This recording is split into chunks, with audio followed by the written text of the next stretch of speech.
Up first, of course, the British Bulldog. Man, I wish I knew where that vest was, or that cape that he's wearing, that Union Jack cape. That's one of the coolest things ever. His kid may have it. Does Davey Jr. have it? I don't know. I've always liked the sequined capes. I like the Freebird one back when that was an okay thing to like. Of course, these days, maybe not the best thing to be displaying, but this British Bulldog one, man, this was awesome when I was a kid. I was a big fan of that. Well, you know what I like just in general was guys that actually wore something to the ring that looked cool. Yeah. I always loved Flair's robes. I love the fact that Bulldog wears a good looking cape out there. It looks like he spent some money on the damn thing. There's presentation. And look at the beautiful, sensational Sherry. You got to love her. And she put thought into every single thing that she wore. How about that dude had an airbrush sensational Sherry? Well, Roll Tide. That dude had an airbrush sensational Sherry t-shirt. It's gotta be a 101. Gotta be. Yes. And it was, because there were not any of those for sale. That's for damn sure.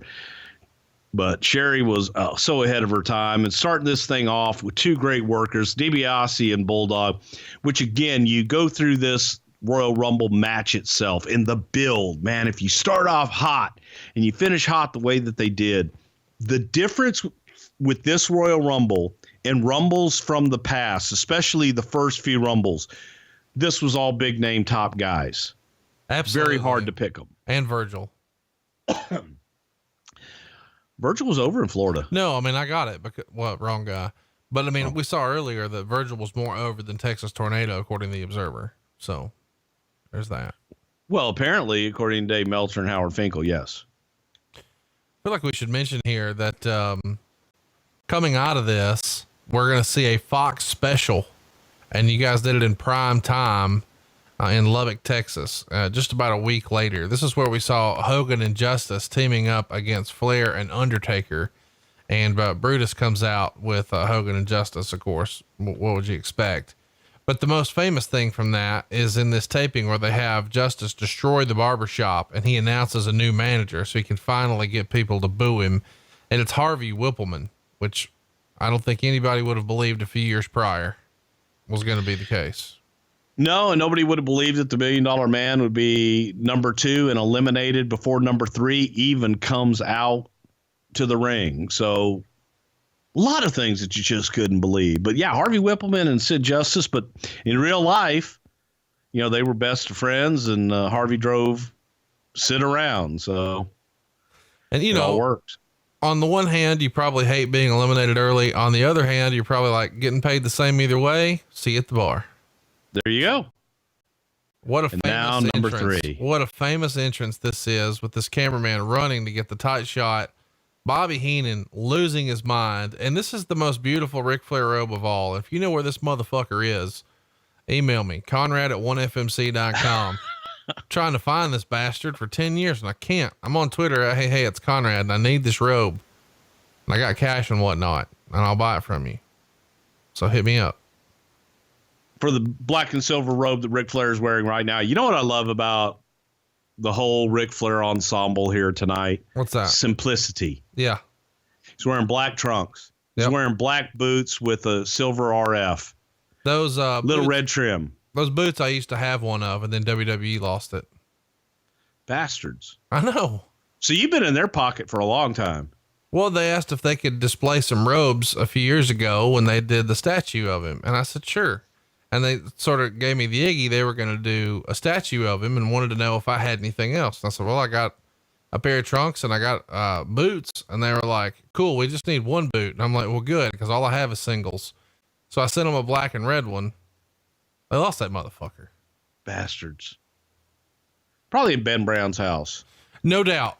I wasn't gonna throw him under the bus, but Ben listens to the show. Hey, Ben, send me some shit. Send me my boot, man, or something. Give him the boot back, Ben. I love Ben. Put the boots to me. No, I'm not mad. Listen, they gave us the tour and it's whatever. I ain't mad. Okay. Let's tell the truth. It's how we're on the network. Yes, that was the deal. We bartered. Now listen, you some bitches, y'all come up with that boot or we're going to need an hour every Wednesday. You hear me? Sometimes we going to need a little more than an hour, hour and a half. So don't be editing us or else find my boot. That's right. No, I think after week 3, they may show up with a boot on your doorstep. And all of a sudden you'll have the other boot. You'll go, wait a minute, I only gave you one. No, we got you the other one too, man. But your show's fucking over. That's it. We're done. We fulfilled our commitment. We're done. It's awesome. All right, so let's check Jerry Saggs for knots on his head, and he was hit with jumper cables, right? Yes, he was hit in the head with jumper cables, had a 2-inch gash, and given a concussion. Well, he's not going to be in here too damn long because and again, man, I actually wrote out the Rumble as I watched it before and did it as if I was writing it out way back when I actually used to do this shit. And just the flow in the story, it's absolutely terrific. You got 2 heels in there working on a baby face. And you watch, Ric Flair, that tradition would tell you that Flair should have laid low through the whole thing. But what made Ric Flair is the way that he worked this match. He busted his ass throughout the whole damn thing and fought for the championship. So even as a heel, at the end of the night, you respected what he did and felt he deserved it. Fulton double clothesline. What's a Fulton clothesline? And you got your Fulton ass kicked by 3 Fulton guys in a Fulton Chevette. In a Fulton Chevette. Who the fuck gets their ass kicked by somebody who fucking drives a Chevette? Fuck it. And truth be told, Jerry Saggs is another real legit badass motherfucker. That if he hit you one time, you'd be feeling it. That's what I was going to say is between the two. You'd much rather fuck with Knobs than Saggs, right?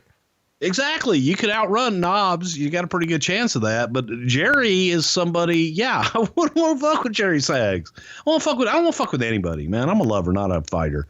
What the hell's that for? I'm not a lover. Speaking of fighters, here we go. It's your man, Haku. He's going to come in and bite chunks out of motherfuckers' faces. If he wanted to, he sure as fuck could. He lets everybody know that he's in there. They started doing, after this Fox special, they started doing the stretcher gimmick for Sid Justice, which he had actually started as Sid Vicious in WCW. When was the first time you remember seeing guys wheeled around on stretchers like Sid was? He's the first guy I saw it, but I know way back in the day, Ox Baker had it, right? It was like Ox Baker's carry-out service or something like that.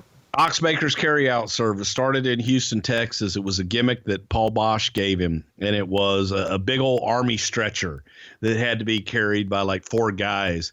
And they just took a stencil and did the Ox Baker carry-out service because Ox had the heart punch, and you give you the heart punch, and the only way to leave the ring was on a stretcher, and got over like $1 million. But that's one thing. I had an opportunity probably in 1980, 81 to take the stretcher, and I didn't. And I left it there thinking that I was doing the right thing, and someone else took it and stole it. It was actually sold at the NWA Legends Fan Fest by blind auction a few years ago in Charlotte. Seriously? Yeah, it popped up, and I thought it was the coolest thing ever, but I was leaving before it finished. I don't know where it actually wound up, but I would have been fucking all about it. Dude, I wonder how they got it because it was in the Sam Houston Coliseum underneath the mezzanine section. And then it disappeared one day. If you want to see a picture of what we're talking about, cruise over to our Instagram, and we'll have it live by the time this airs. And there goes Haku, by God, right on the 2-second spot, back to the first 2 guys. Well, at least number 1 and number 3, and the Heartbreak Kid. This is pretty damn cool shit because you think about it, Shawn Michaels and Bulldog would go on from here to have some of the most great rivalry, some of the great matches ever in the history, and Shawn would be the one who would eventually retire Ric Flair. Kind of fun to go back and look at this through those eyes, is it not? Oh my gosh, it's incredible because they're doing the same spots they did in their match. Oh, there was a super kick, not quite. Rick right in the same spot. he was for the last match. But yes, and you think about where everybody went, and 20 years later and 25 years later, it's absolutely amazing. And Shawn was a bumping son of a bitch there, but he ain't going out just yet. And that's why we had the confidence in him to go through and do the spot where he never hit the floor. And Champ there, just, again, letting everybody know. And I think, again, I've listened to guys in the business talk about what a horrible display this was of Rick, because, Rick fought through the whole thing. And I see that point, but also I just look at it and go, yeah, but he made it exciting and made it a fight. And at the end of the night, he won the damn thing. And I thought it was cool. Shawn trying to get up on that top rope. Nice little ouchie. When was the last time you rode the ropes like that, Conrad? I've never actually done anything like this. Is it a surprise to you that I think I've only actually been inside a ring twice? I was too many. Where? Once in Chattanooga. Dalton rather. And then once in, some WWF pay-per-view beforehand. Oh, why'd you get in the ring? April 2016. Kansas wanted to take a picture, my daughter. And Rick was like, well, just get in there. I was like, I'm not getting there. And he was like, oh, you got to let her in. Go let her in. And I was like, I don't belong in there. He's like, will you stop? Just go do it. So yeah, we took a picture of Kansas underneath the Titantron in the ring, and it was like the coolest thing ever. She's super happy. Well, that's a good thing to make kids super happy. Yeah. That's what we do, Conrad. We put smiles on people's faces. I mean, we are with the WWE now, right? I mean, that's our business mantra, smiles on people's faces, which really this week, they sort of got an overdose with something else to wrestle last night. Now this show today, and then tomorrow, Unforgiven 98, a lot going on at somethingtowrestle.com. Don't you think? Absolutely. And it's just what we do, man. That's our mantra. That's our deal. We make people smile. That did make Tito Santana smile.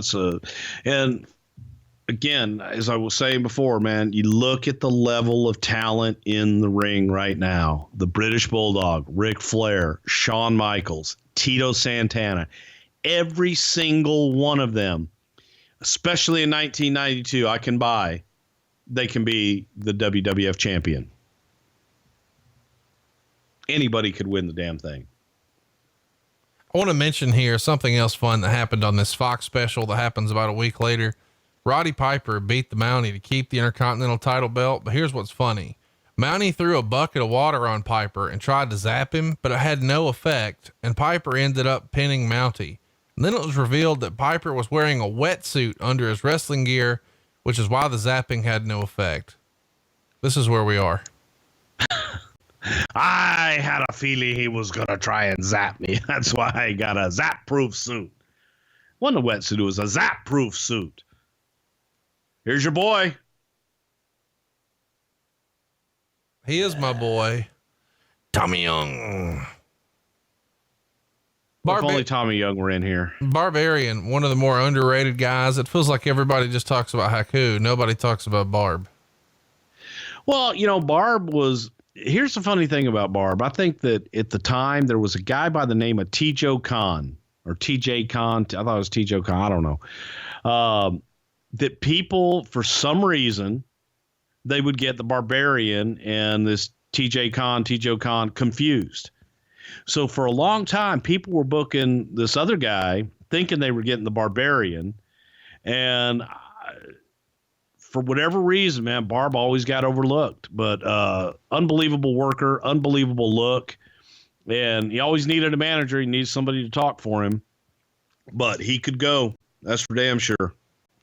And very believable. I was supposed to manage him when I went to WCW in 1992 before I came back to WWE. Let me ask you this. We talked about it a little bit earlier. WrestleMania 8's coming around the corner, of course. It's in Indianapolis, and allegedly the WWF planned to start marketing the event with an advertising campaign centered around Indiana's favorite Bobby. And they would have Bobby Heenan dress up like Bobby Knight to promote WrestleMania. Did you ever see that? Yes, I did. What did you think of that? I thought it was great because Bobby Knight was a huge fan. and Bobby Heenan was a huge fan of Bobby Knight and vice versa. So I thought it was pretty damn cool. And people in Indiana, they love their Bobby Knight. Right when you were saying that, I almost said, yeah, Bobby Fischer and Bobby Heenan. But Bobby Fischer was the chess guy. Action Jackson got a tryout about a month after this, and they were doing a PN News rapper style gimmick that seemingly got over with the local crowd. Did you ever hear anything about Action Jackson trying to come in with a rap gimmick? No, I didn't. I knew Perry, and Perry was a friend of the Undertaker's. And I'll never forget, Perry had sent us a tape to show Vince and show the powers that be up there. And he cuts a promo, and he was talking, and he says, let me tell you something, Action Jackson, I got some special stimulations for this matchup coming. And we just looked at each other and said, yeah, maybe we don't need to show Vince this tape. And the Ric Flair bump with the Texas Tornado, by God. Vince hated that bump, and I started to count how many times Rick did it in this match, and then I just lost count. You know, what's funny, though, is right behind that, Texas Tornado does the discus punch on Shawn Michaels, and he literally turns a flip in his best Mr. Perfect impression. Well, yeah, when you get hit with a tornado punch, it kind of spins your body into a tornado. It has that effect. It's funny to me, though, that Vince has a problem when Flair does it, something silly like that, but not when Shawn does it. Well, no, it's not necessarily it's the one face bump where nothing touches him. Also, it's a delayed cell. I also want to mention here, we've talked about it briefly, but I don't know that everybody watching this probably knows. Kerry Von Erich's working here with a fucking fake foot, and you can't tell. Nope. It's impressive. Very. I think that some people just sort of have fun with that, and they don't really appreciate how difficult this must have been to be out here with one foot. And if you didn't know, you wouldn't know. I was there and I didn't know. I mean, obviously wasn't here for this night, but I was there with Kerry and I didn't know. It's amazing. Getting the countdown here, a little Titan time action. Whose idea was it to put the clock on screen? We figured it out after the first Rumble because people got more involved, the way to get them more involved. The other thing happening here was no music. Right. And I thought it worked pretty damn well because of the guys' reactions, and it worked, but I do think the music adds something to the match and makes it a lot more dramatic. It's worth mentioning, I guess, that the entrance set here, nothing like what we have today. So not only is there no music, but it's just a fucking blue curtain with the logo, the WWF logo above it. And that's it. Well, the logo was a big deal, man. That was big time. That was a big time entrance set. It's amazing how it has grown. You go back to look at the old TV, same thing. They just came through the crowd and all the security around them and everything. So it's definitely changed and aged very well. Look at the talent that we've had in here so far. DiBiase's been thrown out, but we've got one half of the old Demolition, Tito Santana, Barbarian, Shawn Michaels, Texas Tornado, Ric Flair, so many.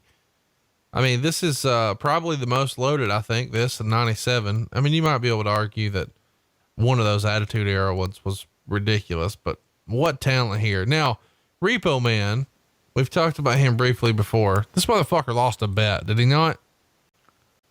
What bet did he lose? I don't know. It's a great gimmick.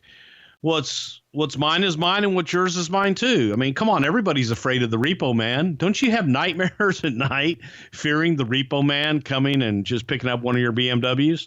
I only have one BMW, but I didn't fear it because I went to savewithbruce.com. And if you go to savewithbruce.com, not only can we help you get a better mortgage, and we're talking paying less interest, at the same time, we can help you with all your other debt too. Maybe you do have a BMW payment. Maybe you got some credit card debt. Maybe you're looking to do a little remodeling, or maybe you're still a renter and it's time you bought a house with no money down. We can make it happen for you right now at savewithbruce.com. You don't need perfect credit. Even scores in the 500s will qualify. But best of all, you don't need money out of your pocket to see what we can do for you. If we can't save you cash, we won't waste your time. It's savewithbruce.com. And Bruce, you know the rest of that. Well, absolutely. And we're going to hammer your payments down. And I'm even using it right now, Conrad. I'm going to savewithbruce.com to redo my mortgage. And we're an equal housing lender, NMLS number 65084. I guess it's worth mentioning. We've actually helped a lot of folks in the business. There's some office executives, some referees, some people you see on Monday, some people you see on Tuesday. Lots of folks have used Save with Bruce, and we're getting high marks all across the board. We're getting 5 stars, as a friend of mine might say. You ain't got no friends. Tony Schiavone's my friend. I'm your friend. You just said I thought I was your only friend. Well, I was, and then you quit hanging out with me. Well, no, that's not true. No, you got the big head. When we won that second podcast of the year award, you just went to, I respond to every 10th text. And well, I got a belt. I got a belt too. And then you told me recently, and this is my favorite. No, when I don't reply to a text, that means yes. Yeah. Which I just think is tremendous. No reply means yes. If I reply, then it's a no. Okay. Yeah. No reply within 36 hours is either a yes or I read it too fast and something else came in quick. That's what happens to me sometimes. The attention span thing on me in my old age. I love these guys. Sean is dangling, but Kerry's holding on to him, making sure he doesn't fall. And so much of this too, as much as I love this Royal Rumble, now I'll nitpick. Some of these spots waiting for things to happen is guys just in corners punching and kicking each other. And they've changed all that. But now Nikolai. Cases. I let a bird eat my crotch at your face. I just thought everyone should stand for the national anthem. Well, people were standing when Eddie Gilbert and Medusa got married on a Wednesday night wedding near Atlanta around this same time. What was the word on the street when you found out that Medusa and Eddie Gilbert were getting married? I was told in the parking lot of the Econo Lodge in Dallas, Texas, near DFW Airport, is we were leaving. Eddie and I had gotten together in Global Wrestling Federation. And as we were leaving, Eddie says to me, he goes, "Oh yeah, hey Bruce, I'm getting married." Really? To who? He says, "Deborah." "Deborah who?" Goes, "Medusa." Son of a bitch. So that's how I found out. I didn't even know that they had been dating at that time, but you do quickly. Oh, Nikolai's out. He was my favorite. I thought he was going to win. He's going to set up that hot plate and hit the grocery stores. Well, you know.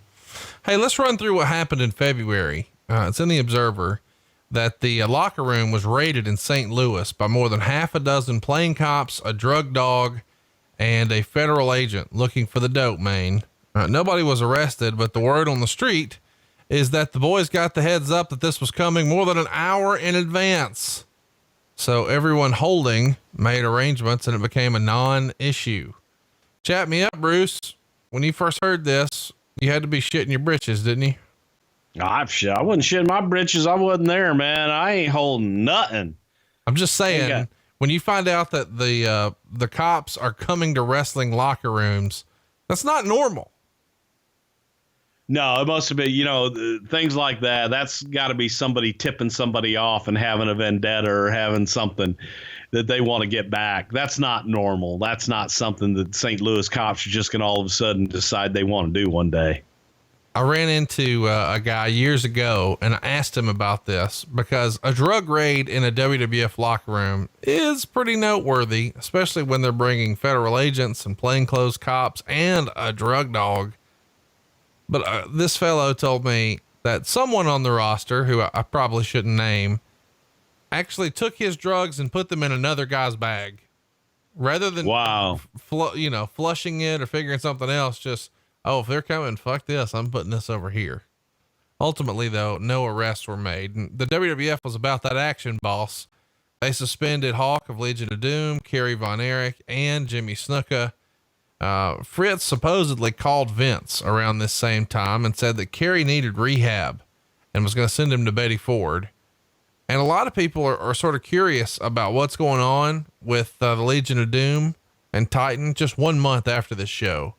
But Snuka was suspended indefinitely, allegedly because of unprofessional conduct.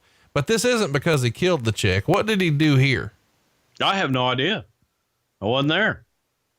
Well, I don't know what he did. What did he allegedly do? I don't know. I just know that he had allegedly a lot of hotel incidents where, he would be naked and screaming and drugged out of his head and just all kinds of craziness. Did you ever hear of any silliness like that with Snuka? I think everybody had heard all the rumor and innuendo. I never experienced any of it. And by the time that Jimmy had come back, at least during my time there, Jimmy was pretty damn normal and doing fine. And I left 1991 in May, and Jimmy was pretty much still kind of on the honeymoon during that time. And this, looking at this with Hercules coming in, working on Flair over in the corner, when I first saw this, I thought it was Ted Arcidi.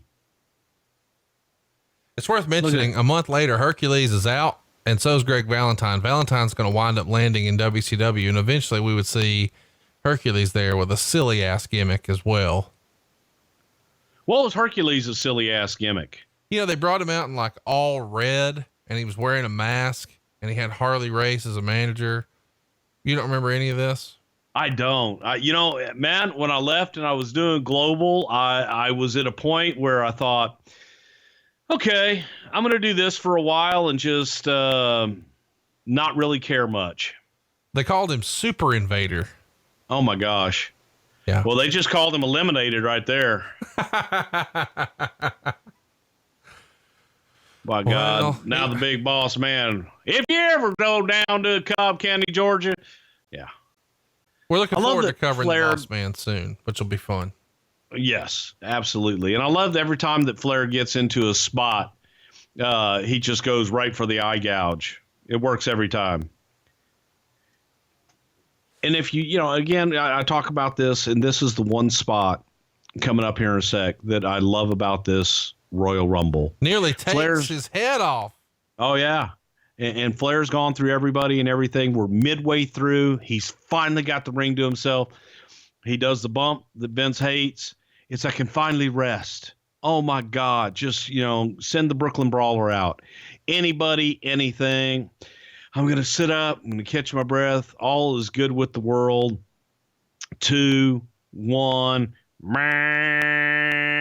And he looks up.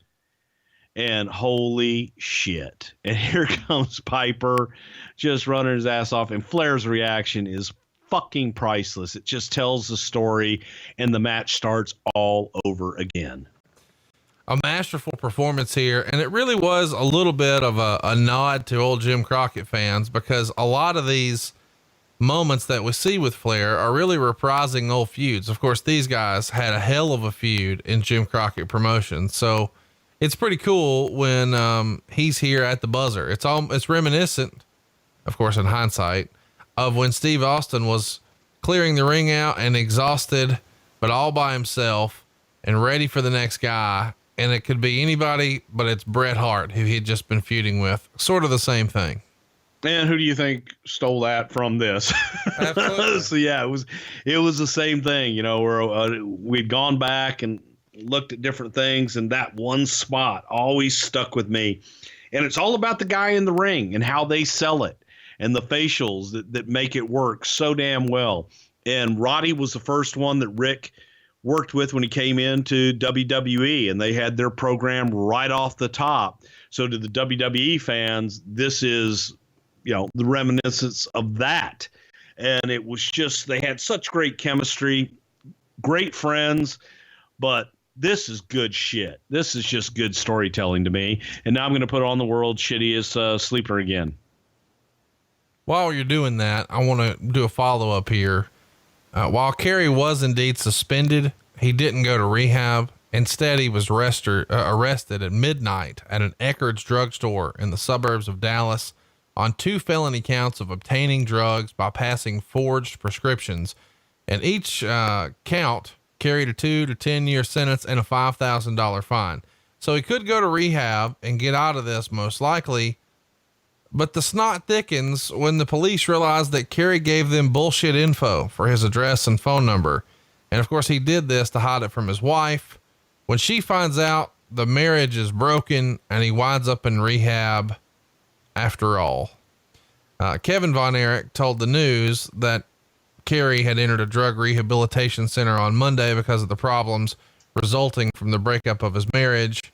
And nobody really knew what the future of him with the company would be, but it certainly looked bleak here. Is Kerry Von Erich one of the most tragic stories in wrestling? I mean, what a great look, all the potential in the world, just can't quite get it together. I think the Von Erich family, unfortunately, was just a tragic story all the way around. And it was just sad. And I was, working Dallas during that time. So I was hearing all of it then and from their vantage point. And it was just a terrible, terrible, tragic story. He returned in August of 92, or he returned after WrestleMania, but he was gone by August of 92. This Jake Roberts that we see here, the heel version, these tights and these heel promos, this is one of my favorite versions of Jake. I've always enjoyed this Jake that we saw, doing the stuff in the summer of 91 with Savage and all the way through to the finish here when he's going to be done right after WrestleMania. Because it was good, evil Jake. Yeah. It was that evil, dark, sick Jake. And my second favorite spot in the match was when Jake came out and didn't jump right in the ring. Let him continue fighting until he picked his spot. But this was the masterful Jake that same thing. I enjoyed the hell out of all the stuff that he did with Warrior, the stuff he did with Undertaker. It was evil and he felt evil. Ho! While you're doing that, let me ask you, there's rumor and innuendo that they were looking for a special guest referee for Sid and Hogan at WrestleMania, and Bob Arum's top ranked promotion, boxing, of course, confirmed that they received an offer from the WWF for George Foreman to be the guest referee at WrestleMania. And Bob loved the idea, but Foreman turned it down. So allegedly, you guys, I guess you weren't there at the time, the company was looking for other people, and Lou Ferrigno was tossed around. Do you remember ever hearing about George Foreman maybe being an opportunity to be at a WrestleMania like this? There have been a lot of opportunities for George Foreman, so it doesn't surprise me at all because Foreman and Hulk had the same lawyer, Henry Holmes. They had the same lawyer, agent / whatever that handled all of their stuff. So that doesn't surprise me at all. It doesn't surprise me that Hogan probably helped negotiate that a little bit and ask George. But we've tried a few different times with George to do different things, so that wouldn't shock me at all. On February 15th, the company ran Orlando and saw Hogan and Piper beat Flair and Undertaker. Only 4,600 fans there, but there was a little bit of a snafu when Flair accidentally hit Undertaker. Undertaker just walked out and Flair was left by himself. And it's actually the first clean job that Flair does in the entire run here in the company. And it goes down on February 15th. So they let him be unbeaten and perfect, pardon the pun, and still until February 15th, which is pretty good. Yeah. I mean, again, it's a different time and house shows. We didn't have the internet then. The internet hadn't been invented yet. So it wasn't, other than Dave Meltzer and his subscription people reading his magazine, no one really knew. Fans were sort of tiring of Hulk Hogan here. He was universally cheered in some markets, but in other markets, not so much. Even in New York, supposedly at the Nassau Coliseum, when they announced that he's going to be coming back, and even in St. Louis, there's a lot of boos and silence. Do you think at this point people had just grown tired of it, much like they have maybe John Cena? Well, I think that the answer to your question is yes, they had grown tired of the babyface and the same, the same promos, the same match, the same everything. And they wanted something different. I think they wanted either a heel, they just wanted something different from him, or for him to go away, one of the two. And I think that sometimes that happens. You either get to the point to where you get beyond that and move on, or you get to the point where it just gets disgusting after a while. And I think Cena, people appreciate Cena when he comes out now and they're entertained by him. At this time with Hulk, I think people were just tiring of it, wanted something new. They might have wanted something new. On February 17th in Tampa, they drew 10,000 fans, which is about 1,500 shy capacity. This is from the Observer. And Dave wrote, the main bouts were supposed to be Hogan versus Flair, which did take place, but may have been their worst match so far. Flair did one of the great interviews of his career for 6 minutes, showing a photo of himself with Elizabeth from years back and claiming that he dumped Liz a long time ago. Hogan done an interview where he compared Sid rather, to Jeffrey Dahmer and Charles Manson, and talked about his match in the Pontiac Hoosier Dome. It's not a thing. And said he's such a star, they didn't even make him retape it. So we saw Hogan sort of struggle with that a few years ago in Wrestlemania, but apparently he made the same mistake when he compared the Hoosier Dome with the WrestleMania 3 facility. A dome is a dome is a dome, brother. Whether it be the Superdome, the Pontiac Dome, the Hoosier Dome, the Astrodome, it's a dome, brother, if the Hulkster's in it, brother. Sky Domes, Star Domes, are domes. Business was down, according to the Toy and Hobby World magazine. The February issue had a little plug about wrestling toys, and it says that even though the WWF had added a bunch of new licenses at the start of 92, 7 of them, in fact, toy sales were way down for them in 1991, which a lot of people, of course, are contributing to reduced television ratings. How bad do you think business was turning here, say at the start of 92 compared to the start of 91? You know, it's hard for me to answer that because I wasn't there. And I think that overall, you know, the big business stuff, it was there. The pay-per-view was still there. They were still doing good for their TVs and for their pay-per-views and their house shows. And that's what they were looking at. You know, it took a few years before it got bad and everybody really took note. But here, when you can come into Albany and do a sellout gate like this, it's not all that bad. And a lot of those houses were still pretty good business for house shows. So at that time, I don't really know how it was. And as far as ratings go, that holds zero water because the majority of it was all syndication and cable. I guarantee if you go back and look at the cable numbers of primetime and things like that, that they were number one in their nights. But there weren't really, you know, JR could massage the Arbitron ratings for syndication unlike anyone I've ever seen. So that can be manipulated in any way you want to. Oh, yes. I'm glad you mentioned the Undertaker here, because one of the very first TV tapings after this, they're going to do it in Amarillo, and they do a funeral parlor that most everybody watching probably remembers. It's where Jake Roberts was threatening Paul Bearer. So the Undertaker comes out, and he comes out of the coffin, but then Roberts slams the coffin door shut on his hand and gives Bearer the DDT, and Roberts hits the Undertaker with a series of chair shots. He just flinches, and the Undertaker is then dragging the coffin as he chases Jake away. One of the more famous bits in the history of the funeral parlor, for sure. I thought it was great. Now, the only thing I remember Undertaker dragging the casket behind him, which was just the visual of that will haunt everybody forever. It was great stuff. Did Jake actually do the thing where he took the tool and sucked all the air out? So you got the, I don't remember. See, that's, you know, to me, it's not, I don't know where Vince got that from, but in Vince's mind, that when they locked the casket, that it sucked all the air out. You know, why not? The Undertaker can throw lightning, you know?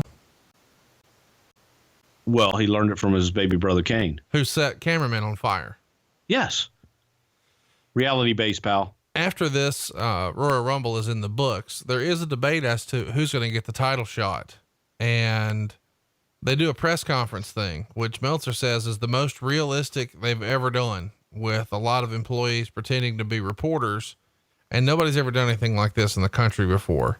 And he says, and if it wasn't clear before, it's evident now that Hogan is off steroids. And if you compare him to even last year, let alone his muscular peak through 1987, What'd you think of the press conference? I think a lot of people remember this as with the blue pipe and drape. You got Jack Tony making an announcement. Sid's furious. What'd you think of the press conference and Meltzer's comments about Hogan's size here? I'm not going to comment on Hogan's size. I don't really remember. And here in the Rumble, I thought he looked great. So I have no idea what Dave is making reference to. I do remember, them doing the press conference and stuff. And I thought they always did that kind of stuff really well. Looked good on TV, made it look like a big deal. And it was a big deal. So I thought it was good. Lots of steroid drama, as we mentioned earlier, with superstar Billy Graham and David Schultz and Zahorian.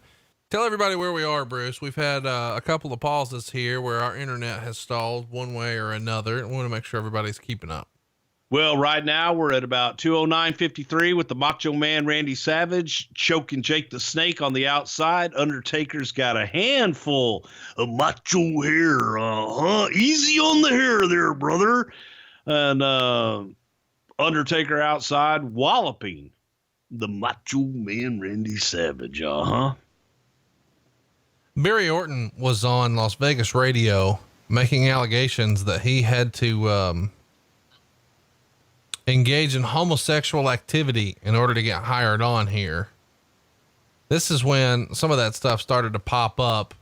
What's the rumor mill swirling like in the, outside? Of course, you're not there, so you can't speak to that, but from the outside, is that sort of rumor and innuendo getting more and more hard to ignore? Well, the guys were getting out there. Obviously, Meltzer's reporting it, but you also had people like Donahue, and you had the news, current affairs, tabloid shows like that were reporting a bunch of crap and everything. See, again, what is hard to digest is when you're there and you've been around it and you know that, okay, well, it just doesn't ring true. And the people that have been there and that have been around it and actually truly experienced it can make the distinction between rumor and innuendo and possible fact. So it just, a lot of that stuff that I heard, especially with Barry O, again, man, I wasn't there with any of that. So I have no idea, but it didn't ring true. Let's talk about something else that was in the newsletter at the time. I couldn't believe, several pages into the Observer around this time, it's reported that Hulk Hogan has indeed been negotiating with New Japan Pro Wrestling. No deal was signed, but there were people saying that Hogan had agreed to a 2-year deal with 3 appearances per year at $100,000 a shot. Now, of course, this would happen once he retired from the WWF. And according to New Japan, they expected his retirement to be imminent. And if you remember on the build to WrestleMania 8, they start to really hype up that this might be it. He's not sure. Meltzer says, at this point, I'm still betting on Hogan taking the summer off and coming back and winning the title and sticking around until the following WrestleMania, but the process may speed up. So he had it nailed. Hogan is going to win the title, but it's going to happen the next year at WrestleMania. At this point, from the outside, you're in Texas. Did you think this was going to be it for Hogan and he might just do a handful of shots in New Japan and just try to do the Hollywood gig? For me, no. I thought that it was pretty much talk. And I think that guys had worked themselves into a shoot a little bit and that the speculation was there because Hulk would feed into that a lot of times, telling people, hey, brother, I'm going to retire. I'm done after this. And he would feed into a lot of that. So when that's all you're hearing, then, yeah, I can see where people were like going, hey, man, he's done. He's done after this. And then they fill in the blanks with everything else. So it must be this. And he must have a deal here. I heard it was for $50,000. I heard it was for $100,000. It's, telephone, telegraph, tele-wrestler, and it grows from there. Meltzer would call this Royal Rumble the Ric Flair show in the newsletter. And overall, it got 84.1% thumbs up, 10.3% thumbs down, and 5.6% thumbs in the middle. This is thumbs up all day, is it not? The match itself, thumbs up 100%. And Other than the Bushwhacker match, the other matches on the card weren't bad, maybe a little bit long, but this Royal Rumble match itself, I'm all the way, can't believe I'm saying this, all the way 2 thumbs up. Well, listen, I'm not going to say it was 2 thumbs up. Virgil! It's Virgil! Virgil's out! Virgil's coming to get him some fuck money and some meat sauce. And there he goes, taking it to the man, wanting him to pay his taxes. He ain't paying his taxes on his autograph money. Leave him alone. No, you need directions to my autograph table? $20. It's worth mentioning the best match poll. The Royal Rumble wins hands down. New Foundation Orient Express come in second. Worst match overall, of course, Bushwhackers and Beverly Brothers, followed by LOD and Natural Disasters. Although Bushwhackers, hands down, worst match of the night. Well, but it was fun, and you got to see Jameson blow boogers into a sock, which is a main event attraction anywhere in the world. You know it. It would be headlining Berlin, France right now. I feel like we should also catch everybody up that Flair here is going to be the first man to ever actually win both the WWF and NWA world titles. And the show drew a legit full house of 17,000 fans. And Meltzer would call it designed to be and turned out to be Flair's one-man performance, coming in into the Rumble at the 2-minute mark and being there until the end came 1 hour and 2 seconds later. The only other development out of the show was the beginning of the Sid Justice heel turn on Hulk Hogan at the end of the Rumble.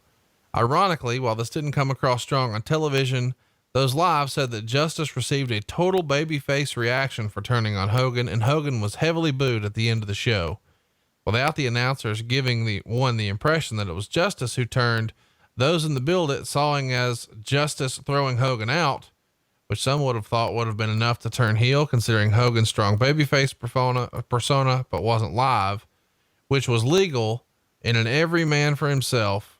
But then Hogan, who had been eliminated, teaming with Flair, a heel, to dump Justice, the last remaining babyface in the ring, and allow a heel to win the title. This, of course, set up the Flair-Hogan main event at Wrestlemania, with Hogan still scheduled to take time off after WrestleMania through SummerSlam. Doesn't seem to make any sense to Dave that he'll win the title on that show, but of course we know none of that actually happened. But Dave's sort of freestyling that they were really trying to build a Hogan Justice for SummerSlam, or maybe stretch it out for the 93 WrestleMania. And at this point, right after the show, Meltzer believed, like everybody else, especially considering, they did a press conference saying that Hogan was getting a title shot, that's what we were going to see at WrestleMania, but it wasn't to be. No. And I disagree, because watching it, even on TV, I thought that Hulk came off like a heel, and Sid, Sid was, pardon the pun, justified in what he did. Yeah. It's every man for himself. You eliminate Hogan. What the hell? And then Hogan pulling him over the top and holding on to his hand. It's like, it goes back to the Survivor Series and Hogan Must Pose. It made no sense. And Ric Flair to me, that was a babyface move on Ric Flair's part. He's smart. Here's a guy hanging over, got a guy on the outside pulling him in. I'm going to dump his ass. So watching it, even, all these years later, it still came across to me the opposite way, in that Sid was justified, and that it just made no sense to me. It made no sense. Now, if you'd done it the other way and had Hogan dump Sid, I think that the audience still would have booed because they liked Sid. But if Sid had held Hogan, at least that would have been more heelish to me, and have Flair dump Hogan. But Monday morning quarterback all day long. Meltzer would write, as battle royals go, this one was overall one of the better ones I've ever seen, because there were several storylines to stay interested in instead of it being mumbo jumbo brawling without any purpose. They also couldn't have put Flair over any bigger as a worthy champion. 4 3/4 stars. Meltzer absolutely loved it. Well, and Ric Flair got himself over in this battle royal. Ric Flair went out and busted his ass. And like I said, he could have sat back and done a whole lot of nothing, but instead he entered. Every single guy in the Royal Rumble touched Ric Flair and vice versa. So everybody was out there trying to get him out, and he survived, and he fought for it. So in that storyline, being able to build Flair as a credible champion, whoever's going to beat him is beating somebody. And to that, it's masterful, because that's a difficult task sometimes, especially in a Battle Royal Rumble atmosphere. And you see Rick Martel, who, again, is another one of the most underrated wrestlers ever, because Martel could work with anybody and make everybody look good. Bruce, let's take some questions. We post some questions on Facebook and Twitter for fans, and I've got some rapid fire. Are you ready? I'm ready. Philip wants to know, Bruce, since you weren't there for this pay-per-view, when did you watch it? And what is the craziest rumor you've heard about this show? I watched it live, and God, all these years later, I don't remember really any crazy rumors on the show per se. I think everybody kind of knew that it was Flair's night. Where did you watch it? Were you at the house or with friends, or what was do you remember? I bought it at the house and had the guy come in and give me the box so that I could watch it in my house. David wants to know, is the Rumble match Bobby Heenan's greatest performance ever on commentary? Bar none. Anybody that wants to be a color commentary should go and listen to his storytelling throughout the night, getting everyone over in the main story. Colby wants to know, how far in advance would a wrestler be notified that he was going to be the Iron Man and be in the match for an extended period of time? And was this selection always based on their current stamina, or would a wrestler have the chance to train extra to get in shape for that specific role? Well, storyline would dictate a lot of it. And when Pat and I did it, we would let the guys know. Usually if we had an idea, we'd probably ask them a couple weeks, hey, what do you think about spending 40 minutes in the Royal Rumble? And you're only going to do that with someone that you have confidence that can actually do it. And if they know ahead of time, maybe they can do a little extra cardio, what have you. But we would let them know ahead of time. Ryan wants to know, why did they start having entrance music? Because it added to the drama of the match. Paul wants to know, in your opinion, is the post-match victory promo the best Ric Flair promo of all time? I thought it was good. I think there's a lot of Ric Flair promos that people can point to and say, God damn, that was good. But this one was definitely memorable. What's your favorite? God, I think I go back and listening to the whole build up to Rick's last match. Some of those promos were absolutely classic, and they had so much emotion to them because they were real and you felt it. Here's a fun one. The Mounties Intercontinental title reign, was it just a rib? Not a rib. Aaron wants to know, was there a year when it was highly considered / almost happened that a not top guy was set to be the winner? And if so, who was it? No, because after this, when we got to WrestleMania 9, with the Royal Rumble right before that, the fact that the winner would be in the main event at WrestleMania, we talked about doing Unknown. And actually that first one, we talked about doing it with Scott Steiner. But it had to make sense to get us to WrestleMania.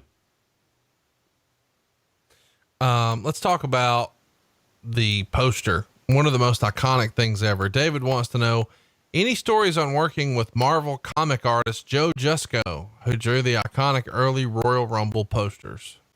Just the first one that he did was so damn good that Vince loved it. And we went back for, did we do it 2 years or 3 years in a row? But we went back to it. And that was one of the first times that Vince ever went back to something like that.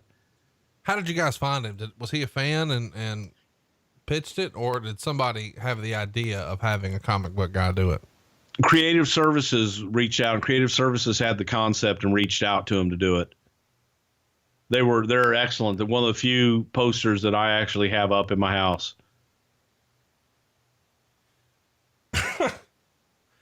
Andres wants to know, question won't be answered, but screw it.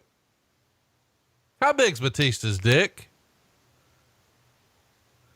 So Piper there with a nice bite of Ric Flair's head. Jason says, Flair goes back to the eyes. Jason says, when Hogan lost the match, the audience cheered, but when they replay it on TV, they dub in boos to make Sid a heel for doing it. How often does this happen? Any other instances you can think of besides every Roman Reigns entrance? What are y'all watching? I watched it on the network and I didn't hear, I heard the cheers. You can see the people pop.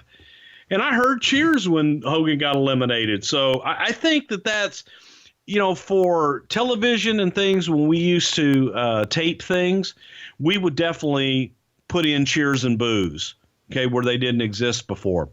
But, man, I heard the cheers when Hogan got eliminated.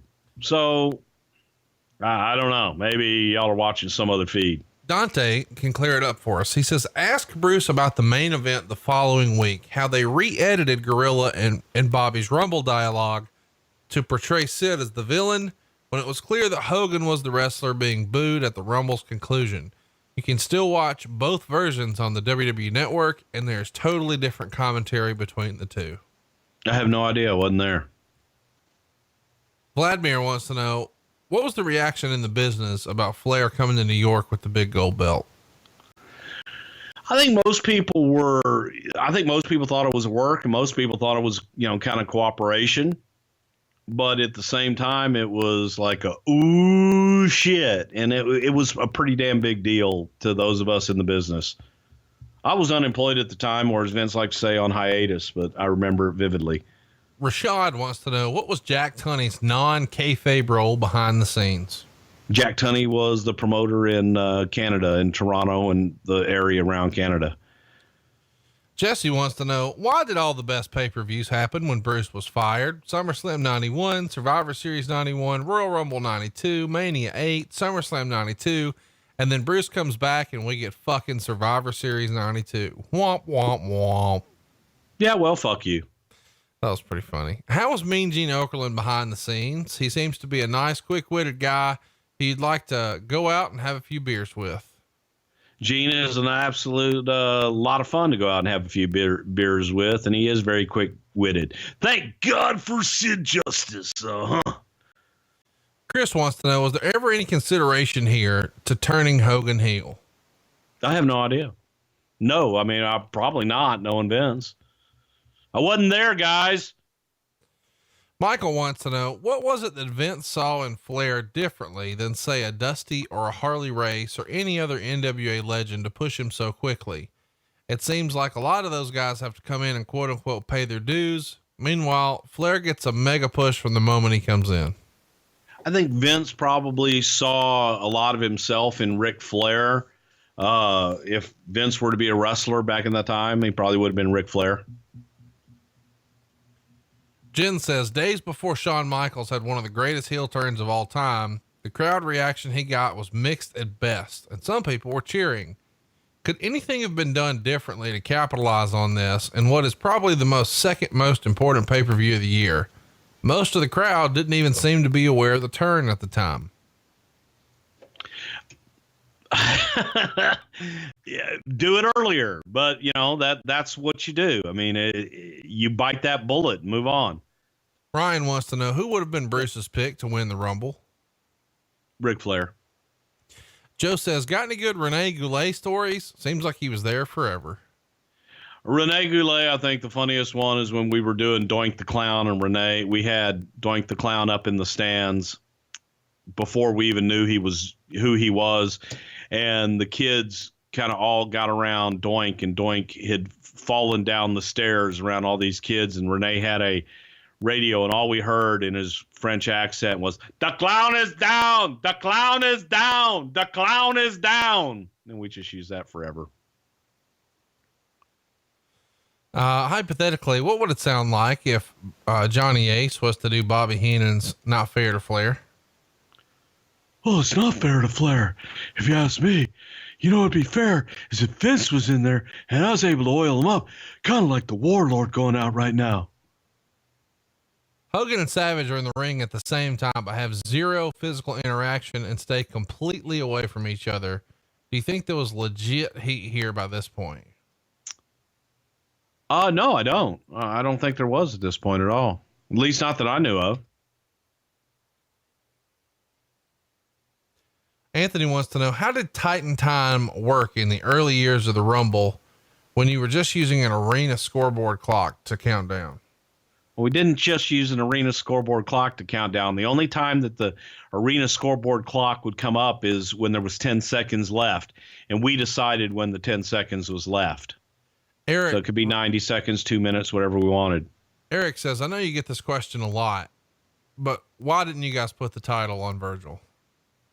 Well, you know, I have to go back and change my answer. The person I would have put over in the Royal Rumble still Ric Flair.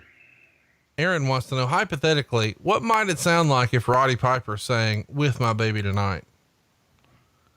Oh, I spent my days working hard on the goal, fella. Kind of like Bill Shatner doing some of those songs.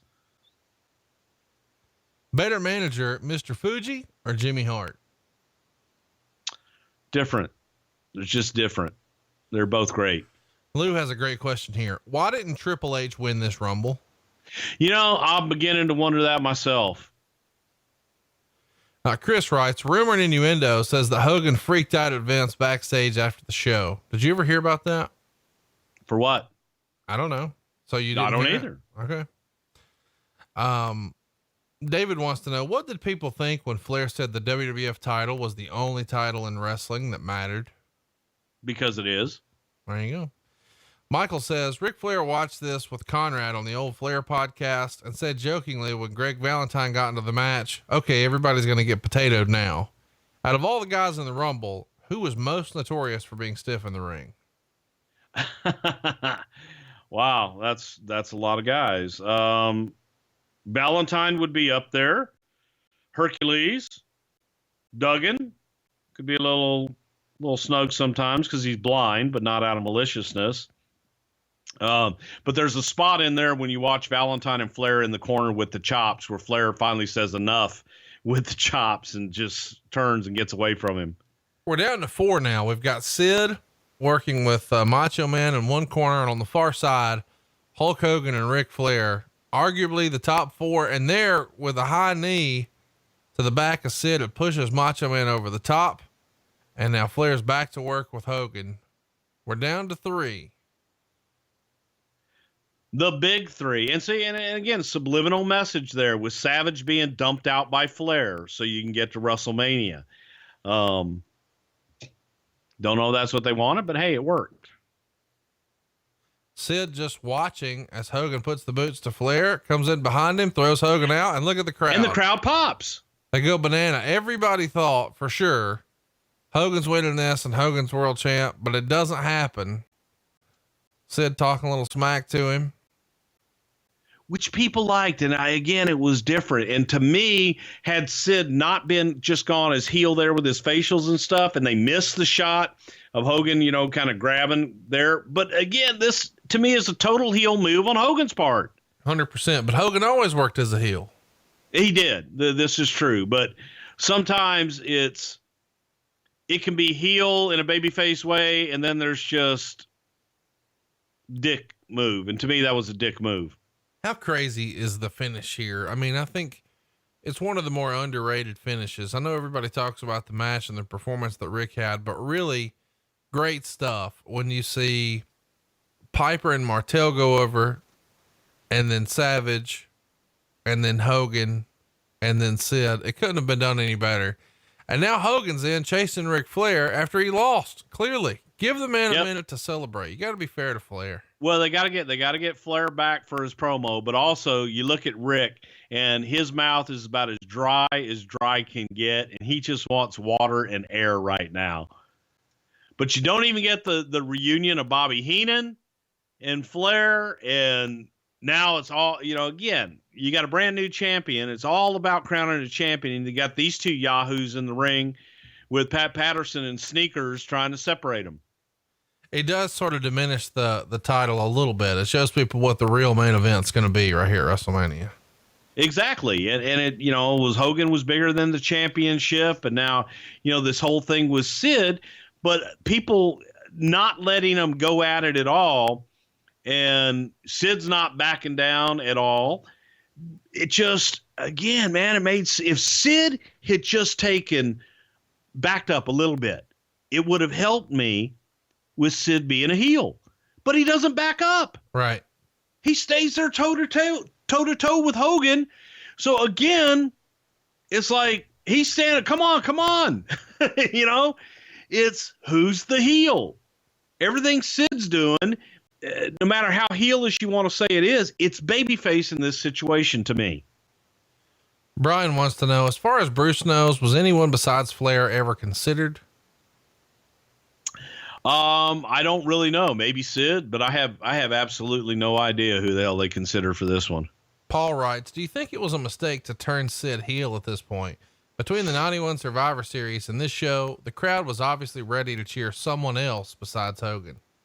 Yeah, and I think that it would have been the right move for Sid to be the babyface here, just at least for this run. I don't know that Sid, for the long run, would have been the right guy as a babyface, but right here it would have been, in my opinion.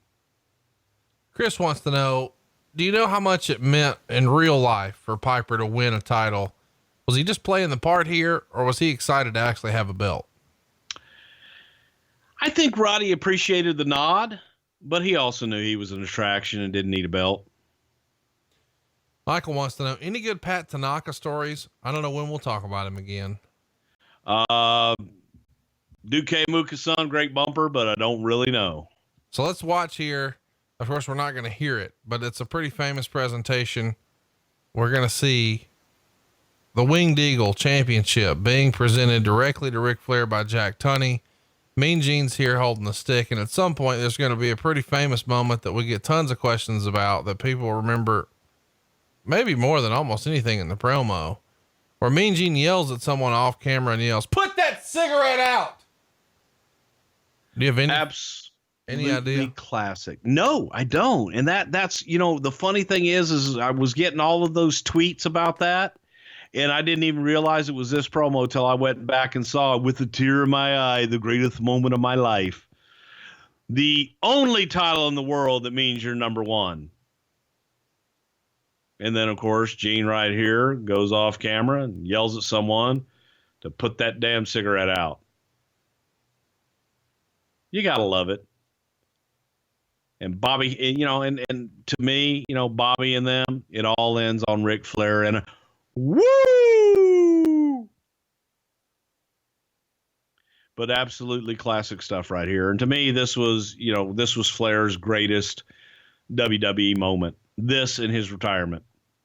One of the greatest promos of all time. You've got to go out of your way to see it. It's a great match. Shyster writes in, what's the noise the fans are making during entrance? I never heard that cowbell noise before or after this event. I'm not sure what makes that sound though. It is actually a cowbell that people get, and they rattle it at football games, and they rattle it, especially down here in Texas. They either have the spinner razor or they have a damn cowbell. And in the very beginning of this, it was aggravating as hell because it was all I heard. I thought it was the music, but you really hear it during the on cameras. And the other thing they do up in the Northeast a lot is they do the air horn, which is just aggravating as hell for TV. Jamie wants to know, did Bruce think we should have had a Flair Hogan match at WrestleMania 8? If they had done a personal issue with them and they'd actually shot an angle, yes. Norris wants to know, the alliance of Flair, Perfect, and Heenan was one of the greatest units in wrestling to me. What were the plans for the unit had they not had to be split up due to the Ultimate Warrior leaving? I have no idea. Barry wants to know, is there anyone better in the business than Bobby Heenan putting people over at this show? Nope. He's the best in the business. He was absolutely the best. Joe wants to know, can Bruce explain to me what a Blumpkin is? Nope, not going to. Jason wants to know, can you tell us any stories about Bobby traveling with Rick? Didn't last long because Bobby's liver couldn't take it. And Bobby couldn't take being out all night, drinking every night with Rick, and he had to get off the road. He just couldn't take it. Any Beverly Brothers stories or natural disaster stories you can share? No, the famous, natural disaster story is just Earthquake and Kenji Katao in Japan, where Earthquake just basically totally punked him out in his home country and bitch slapped him. Well, there you go. I feel like we bitch slapped this episode. Hopefully you enjoyed this very special YouTube bonus show. We're going to keep driving our poll here and our traffic here because we want you guys to enjoy our YouTube channel a great deal. And we're going to be looking for more bonus shows, and we will put them on a poll when we hit our next milestone. We don't have a milestone to share with you just yet. We want to see how this one does, but this has been a YouTube exclusive. So if you haven't already, go like and subscribe to our official YouTube channel. It's at youtube.com/something to wrestle.